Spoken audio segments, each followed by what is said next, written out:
Hello everyone. इस video में बात कर लेते हैं मनाली पेट्रोकेमिकल्स की। क्विकली एनालिसिस देख लेते हैं। चैनल को लाइक एंड सब्सक्राइब करना मत भूलिएगा। तो मनाली पेट्रोकेमिकल्स में आप देख रहे होगे स्टॉक में आज यहाँ पे एक वॉल्यूम अपसर्ज देखने को मिला है। थोड़ा हैवी वॉल्यूम रहा, 5 मिलियन के आसपास।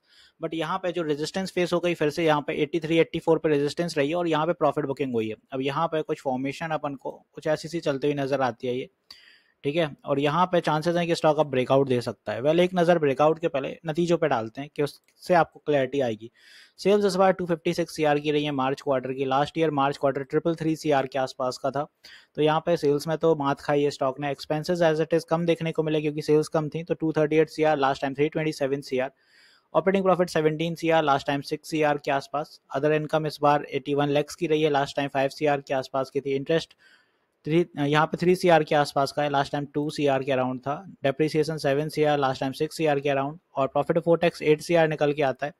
लास्ट टाइम यहाँ पे 2 सीआर का प्रॉफिट था, profit before tax, sorry.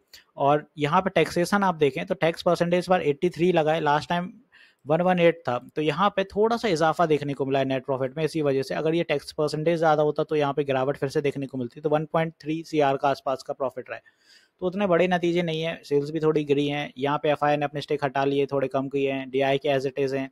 Promoters थोड़े इंटैक्ट देखने को मिल रहे हैं। पीर कंपैरिजन में देखें तो आरओसी उतना अच्छा नहीं है, 4% के आसपास का आरओसी है।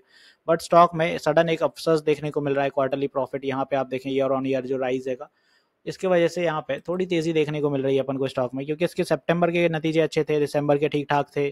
तो कोई बड़ी एज इन अच्छे नतीजे कुछ दिनों से दिख नहीं रहे। उसके पहले जो नतीजे रहते थे, यहाँ पे आप देखिए 100 सीआर के ऊपर के प्रॉफिट आते थे। तो यहाँ पे स्टॉक काफी नीचे आ गया। पहले स्टॉक 150 के आसपास के प्राइस पे ट्रेल करता था, अब ये 83 के आसपास है। तो यहाँ पे फिलहाल स्टॉक में ब्रेकआउट के अंदाजे लग रहे हैं, नियर ब्रेकआउट भी है स्टॉक। तो अगर ये कुछ सीन ऐसा रहता है स्टॉक का, तो कल के दिन अगर मान लीजिए यहाँ कहीं ब्रेकआउट लेवल होता है अपना 84, क्योंकि 84 ही रहेगा वो तभी सस्टेन कर पाएगा। 84 अब इसलिए रहेगा क्योंकि आप देखो इन सारे लेवल्स को यहाँ पे नजर डालो, ये सारे लेवल एक रेजिस्टेंस फेस करा रहा है 84 पे, इसीलिए।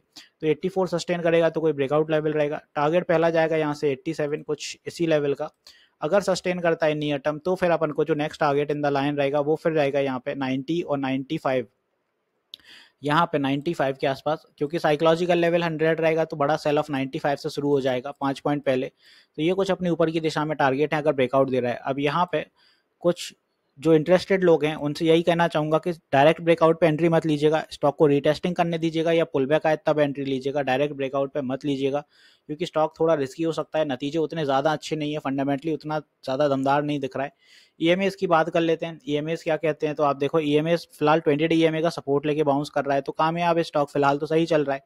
तो नियर टर्म अगर यहाँ कहीं तक जाना चाहता है तो अगर रीटेस्टिंग सही होती है तब कोई मूव बनाइएगा। अगर नहीं हो रहा है तो स्टॉक यहाँ से एक पुल बैक के साथ फिर से सपोर्ट लेने आएगा 78 पे, फिर ऊपर की दिशा निर्धारित करेगा। ठीक है, तो आई होप यहाँ पे मनाली पेट्रोकेमिकल्स मैंने क्लियर कर दिया है। बात आती है सपोर्ट की, तो सपोर्ट आप देखें तो ऑलरेडी इस जोन में सपोर्ट काफ़ी है, 80 पे भी है और स्ट्रॉन्ग सपोर्ट नीचे 78 पे भी है। तो दो सपोर्ट अपने नीचे रहेंगे, तो ये अपने सपोर्ट होगा, ये रेजिस्टेंस। तो आई थिंक अब मनाली पेट्रोकेमिकल्स क्लियर होगा। आपको यहाँ क्लियर कर दूं कि मैं लाइव भी रहता हूँ सुबह मार्केट आवर्स में 10 बजे से 1 बजे तक, और रात में 9 बजे अभी फिर से लाइव आऊँगा। तो अपनी क्वेरीज क्लियर कर लीजिएगा ऑनलाइन। अभी भी काफ़ी कमेंट्स पेंडिंग है, मैं रिप्लाई नहीं दे पाता हूँ क्योंकि बहुत ज़्यादा हेक्टिक हो जाता है। लाइव भी देखो सारी चीज़ें रहती हैं, तो यहाँ पे लाइव में आप क्लियर कर लिया करिए, थोड़ा जल्दी हो जाता है। आई होप सारी चीज़ें क्लियर है। मिलते हैं नेक्स्ट वीडियो में। This is me Shubham Yadav signing off.